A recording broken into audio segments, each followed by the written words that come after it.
Hello, my name is Marcus. I'm the compiler of a collection of therapy quotes entitled Psychoanalytic Self-Awareness Quotes. This is TQ 543 to 545. Therapy quote number 543.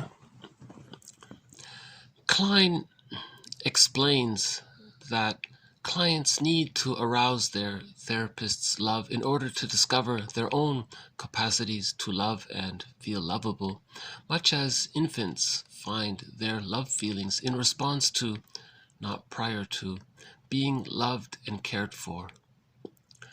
However, for some, love implies a dependence marked by humiliation, too painful to experience again. Rather than once again risk depending on another for love or even affection, they insist on being in control. Thus, they approach bonding with an unconscious intent to, in identification with the aggressor and passive into active, repeat to the other what was done to them, a negative magic gesture to communicate how they were treated. So the first part of the quote may sound obvious, or not. But the idea is that the baby is dependent on the mother. Okay, the mother is the one who sends her care and nurturing and comfort and support and soothing administrations and feeding, and so the mother loves the baby. So the baby's receiving the love.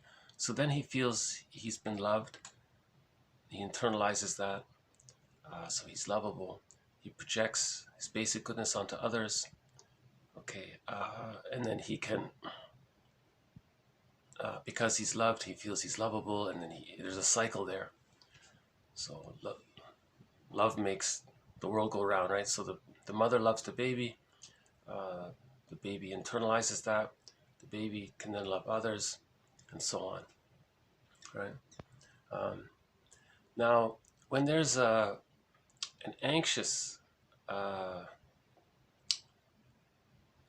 attachment style or a codependent attachment style, which means the person left a symbiotic egg, that's okay. So there was good enough love for the baby to leave the psychological symbiotic egg from birth to 6 months. And then they differentiate it out. So they got that. So they have a sense of the other being a whole person and themselves being a person, and they're separate. Now, the baby after 6 months wants to play with his toys and explore and get to know himself. But between 6 months and the age of 3, maybe there's arrested development there. And that can be somewhere during that phase, maybe a little later, let's say, that could be the codependent pattern. Probably from the age of 18 months to 36 months, that might be the codependent pattern. That's the anxious attachment style, to the very codependent. So they can love and they feel gratitude, but they didn't achieve enough love to be independent and autonomous. So sort of caught in the middle there, right? So these clients, as I understand it from the quote, they want to continue where they left off. They want the therapist to resume that role of being supportive of their individuation and growth. So he wants to coax the therapist to be like the positive good mother and continue that, pick up where they left off, so to speak. Okay, but for some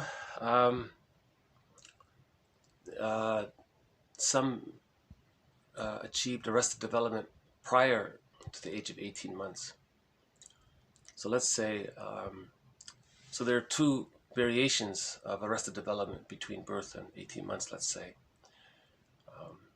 If it's between birth and 6 months, the person didn't get their symbiotic needs met. Remember, the humans come out of the womb too early. So an extended womb is created from birth to 6 months.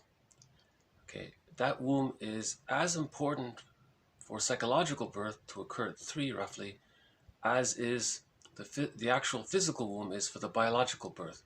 It's a very important phase, that birth to 6 months, because at the age of 6 months, when you achieve differentiation, love and gratitude enter the psychological picture. at 6 months when the splits come together. A secure attachment style is needed to heal the splits. Between birth and 6 months, Klein says, the baby temporarily creates two images of the mother, the satisfying mother and the frustrating mother. But by 6, the images come together, and that process begins at 6 months and ends at 3 years. So it's a gradual hatching out of the symbiotic egg. But if the frustrating memories outweighed the satisfying memories during the first 6 months, called the stage of symbiosis, also called the stage of undifferentiation. He hasn't differentiated, okay, psychically, right? Then, if there's arrested development there, that can lead to one theorist says that's the hostile provocative attachment style. So that person is hostile and provocative because they're looking for their symbiotic needs met to get they're expressing that they didn't get their symbiotic needs, so they're hostile and provocative. So the baby is really trying to get, so from the baby, at some point between birth and 6 months, the baby was very actively trying to get his mother's attention, to get her love. The mother was indifferent or unavailable or whatever, not to blame her, but for whatever reason the mother wasn't attuned, and the baby didn't get his symbiotic needs met. So later on he's a hostile provocative, sort of doing the same thing outwardly, right? So for them to trust other people, they're not going to do it. It's too painful. So what they want to do is, the theory here is, the people with the hostile provocative pattern, when they bond with someone else, they want to be in the one-up position and control the other person, because they want that other person to be attuned to them and mirror them and comfort them, and right. It's repetition compulsion gone awry, because no one can do that. That stage of symbiosis, Alice Miller says, is a one-time deal. Nobody can. After the age of 5, you have to mourn the loss of not getting a secure attachment style. You can't still get it after 5, right? It's just biologically, psychologically impossible, basically. No one can travel back in a time machine to correct that. It's there, it happened. You can't change history, right? So that's the hostile provocative pattern. They want to control the other in a relationship and have that other person be at their beck and call, just as the mother was supposed to be at the beck and call of the baby. You know, the baby's the center of the universe. So the person with the hostile provocative pattern wants to control someone, make that other person, make them be like the mother, to let the person with the hostile provocative pattern be the center of the universe to that person. In other words, that other person is now the surrogate mother to them. See, developmental trauma. He's trying to master the trauma, but it can't be done. You have to mourn it. Otherwise, you're just repeating it like Sisyphus. You're just repeating it all your life. It can never be mastered. It gets put on that record Burglar talks about, and we carry that record with us everywhere we go, and then we play that record again. So we're bringing the past into the present, and we're repeating it, thinking we're going to master it, but it doesn't happen. Right? So that's that's the earlier phase between between birth and 6 months. If it's between, say, birth and 18 months, a milder version of it is the narcissistic pattern. I'm not fully sure about the dates here, but let's just say roughly, the hostile provocative pattern is more about the birth to 6 months phase, and the narcissistic pattern is from birth to 18 months.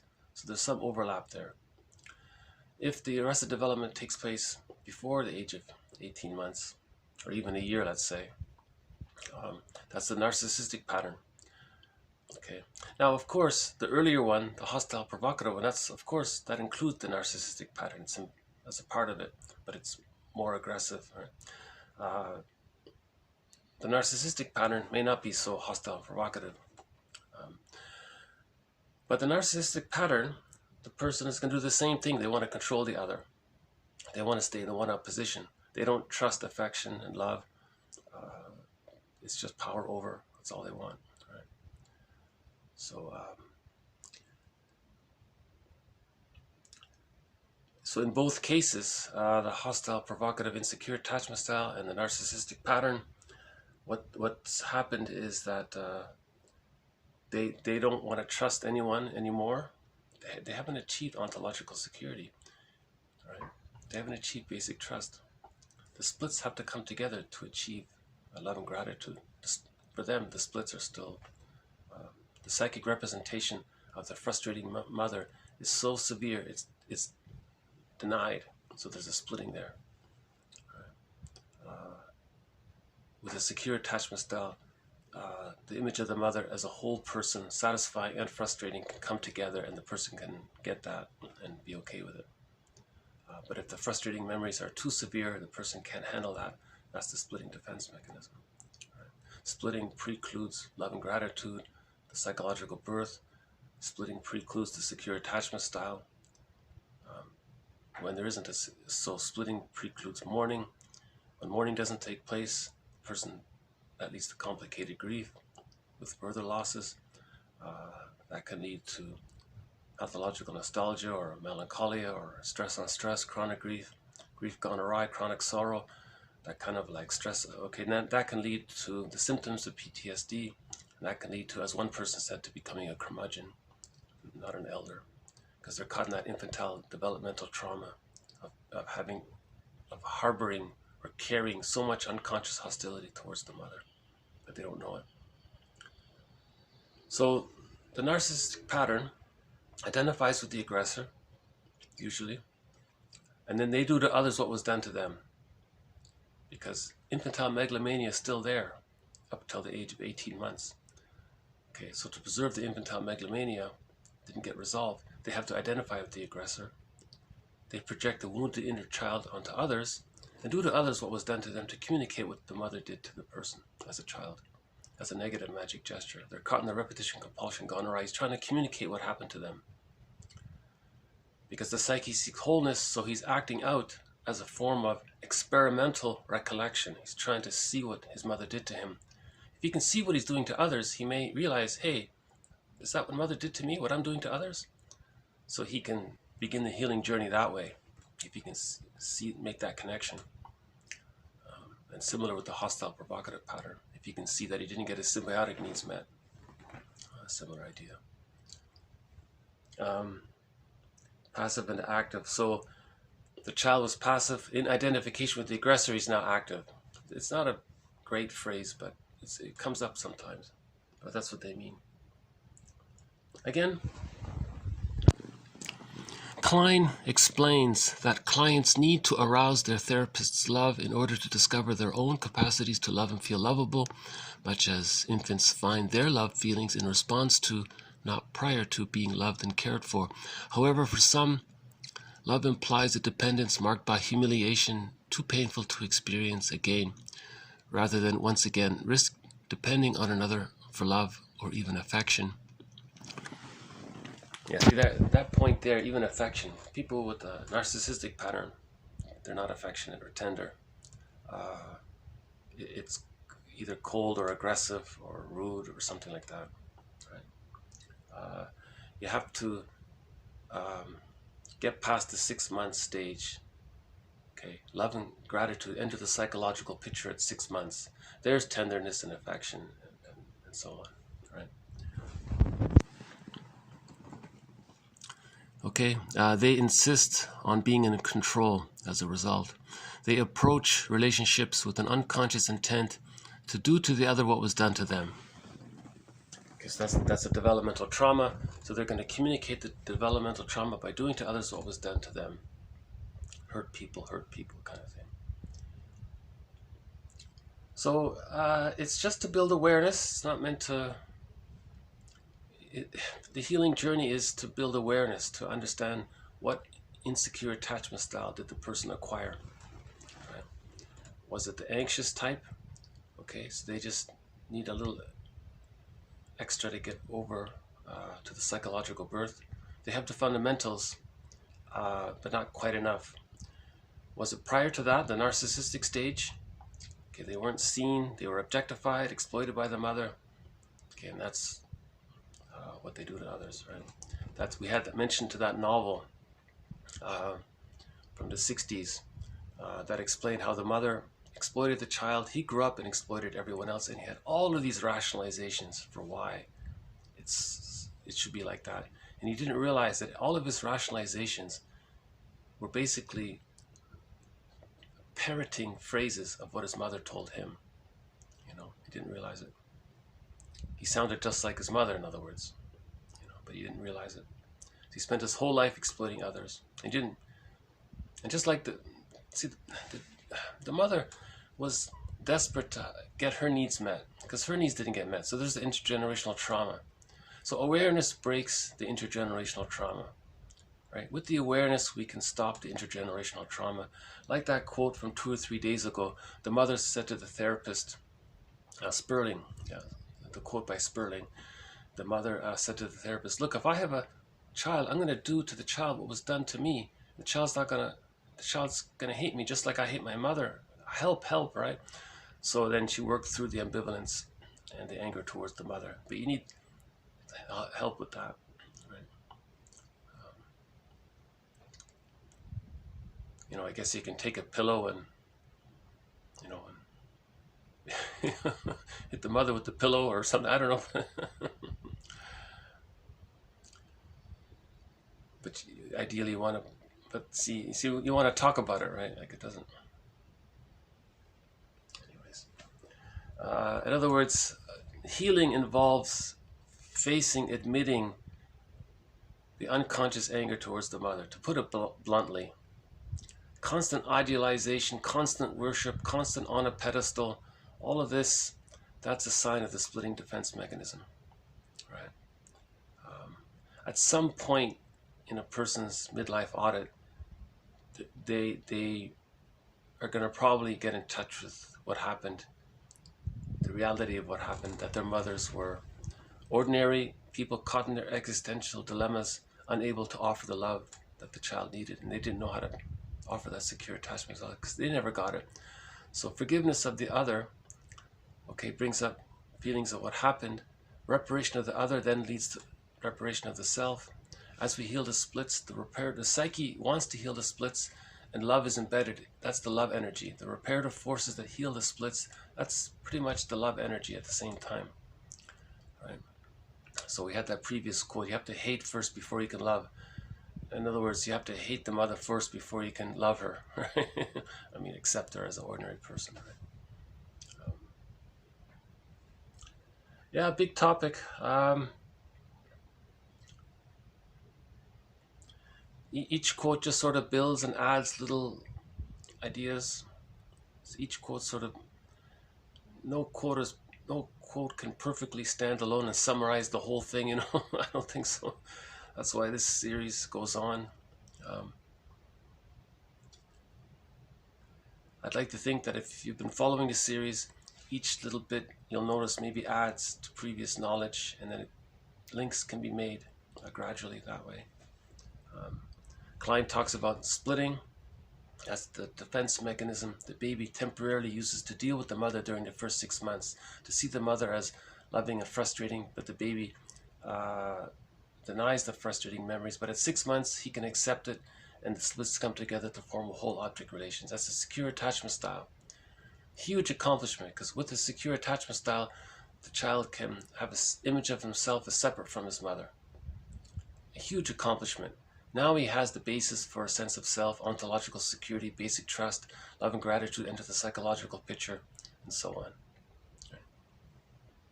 on. Klein says splitting precludes mourning. So if the frustrating memories outweigh the satisfying memories, love and gratitude don't get a chance to enter the psychological picture.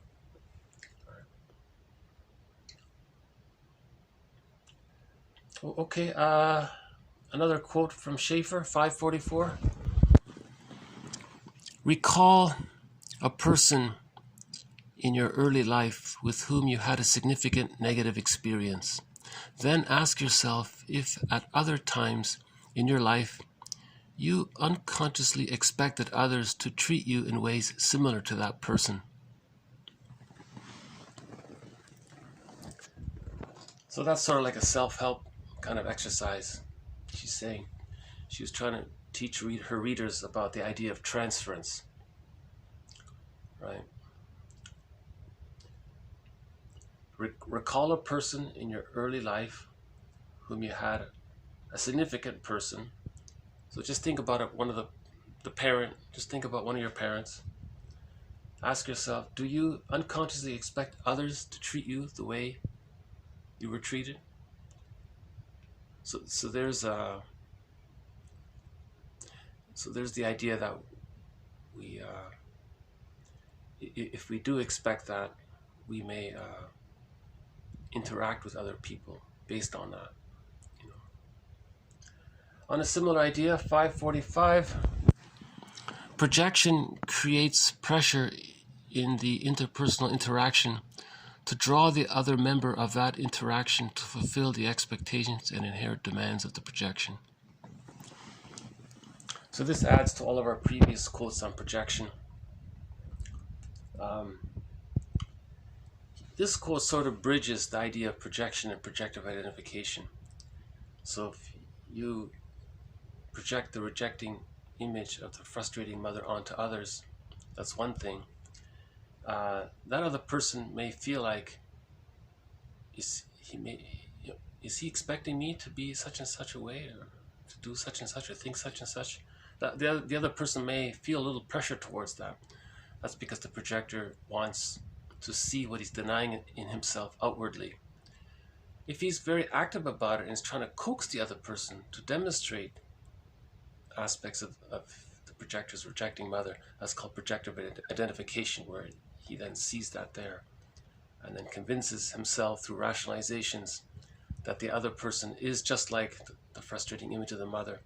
He's doing that to preserve the splits because he can't bring the image. If splitting is still there, how does he keep it there? He projects outwardly the rejecting image, thereby denying that it's in him because he's seeing it outwardly, so it's not in him.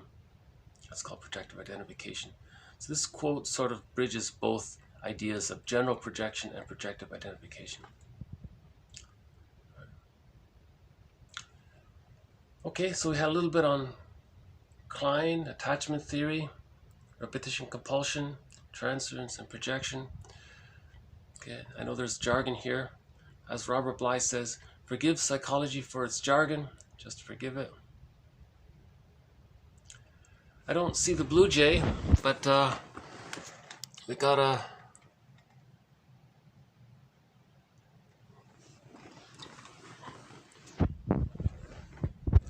You know, when I close this video, the blue jay will appear.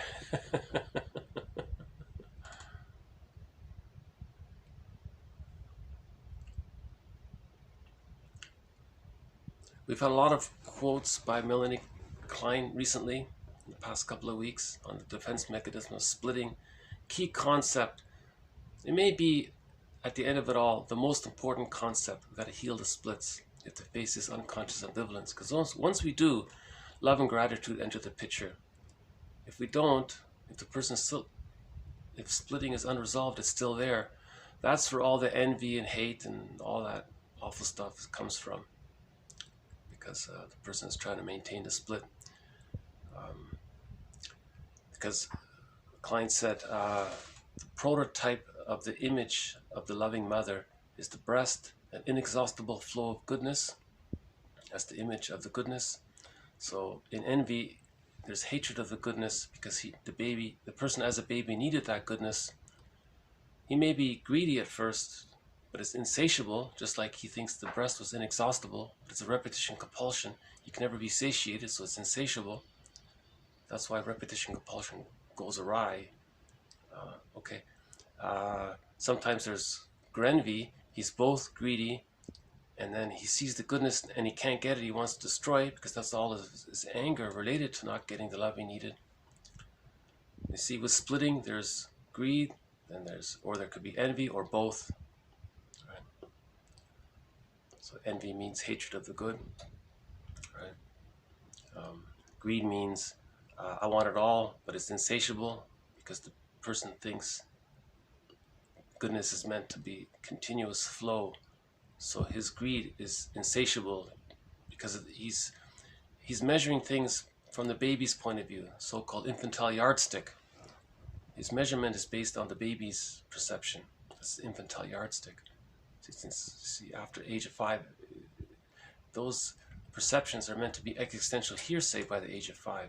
But with the developmental trauma, those perceptions persist. Okay, so if the splitting is not there, so that's what I mean. That could be the most important concept at the end of the series. Maybe the conclusion is that we have to heal the splits so that love and gratitude can enter the psychological picture. See, once that's there, you know, a person can be a little, it's not, they may be neurotic or something, but it's not that bad. They're not envious or too much, you know, they may be jealous. See, jealousy is the picture after 6 months. It's a temporary pang of losing something that you have to another person, but you get over it, it's okay. Envy is this never-ending greed and hate, right? That represents the splitting defense mechanism. So Klein deserves a lot of credit for articulating this and bringing this material forward. Melanie Klein. Right. She also taught us about projective identification as well. But a lot of authors have talked about this, so that's a well-developed concept. Okay, this ties in with Margaret Mahler's theory of child development called the separation individuation process. The child needs the extended womb from birth to 6 months. Then he differentiates, gets with a secure attachment style, he differentiates, he plays with his toys, he gets to know himself. Then in the rapprochement subphase, in the 2nd year, he explores his environment outside of his mother's awareness, visual awareness, but he knows or she knows she's there. And he can go back for emotional refueling. Okay, and by the age of 3, it's become internalized. It becomes a part of psychic structure. There's an internalized good object in the person's psyche called the holding interject, and that can stay with the person for life. That's psychic structure. Right? That's psychological birth. And with that, the life force is connected to the image of the self, and then with that, the person has access to the real self and the capacities of the real self, as described by Masterson earlier. Yeah, so a secure attachment style is needed to get to this psychological birth. If the secure attachment style isn't there, the person doesn't mourn, doesn't know themselves, something's missing. They're caught in the repetition compulsion of trying to master the developmental trauma. That insecure attachment style can be the codependent style. Okay, prior to that, the narcissistic style. Prior to that is the hostile provocative style. And somewhere, anywhere during that phase, there's the disorganized style. And there may be a couple of other insecure attachment styles, but those seem to be the main 4. If a person has an insecure attachment style, their relationships will be dysfunctional because they're bringing the past, their childhood past, into the present to try to master the childhood past. So the relationships become conflict habituated, hostile dependent, or they just detach, emotional divorce, even though they're still physically married. You know? With a secure attachment style, people can make I statements. They're not constantly blaming and arguing, fighting with the mother. They can make I statements because the life force is connected to the self, so they can feel themselves and they can make I statements. Then the marriage is like fine wine. It gets better and better. There's progressive emotional communication back and forth between the two.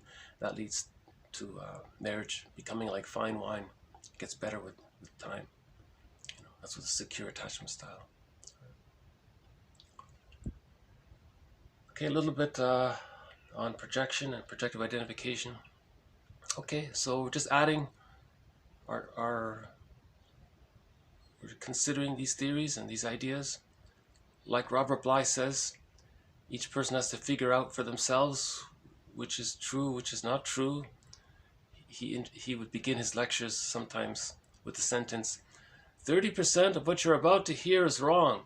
It's up to you to figure out which 30%. Because we're exploring, you know, this is all in the philosophical realm. This is all by inference, and what's the pattern and what's the theory. You see, we're talking about patterns, and are we interpreting the patterns correctly? And what are the defense mechanisms? What are the logical fallacies? What are the rationalizations? You know, So that's one path to healing. If you face your rationalizations, you then come up with the more primal defense mechanisms like splitting, projective identification, acting out, passive identification with the aggressor, magical thinking, infantile megalomania, right? See, all those rationalizations are meant to cover over those leading defense mechanisms. Rationalizations are called misleading defense mechanisms. So Bergler always says, you confront the rationalizations, then you'll find the underlying ambivalence towards the mother, the hidden hostility towards the mother. The hidden hostility towards the mother, you want to get there. So through the hate, then the love. Once you access the hate, the love forces will heal it, right? Love heals, right? But you have to first face the hate. The truth will upset you free, right? So face the rationalizations, that'll be upsetting, but it'll, and so on. It's called the working through process.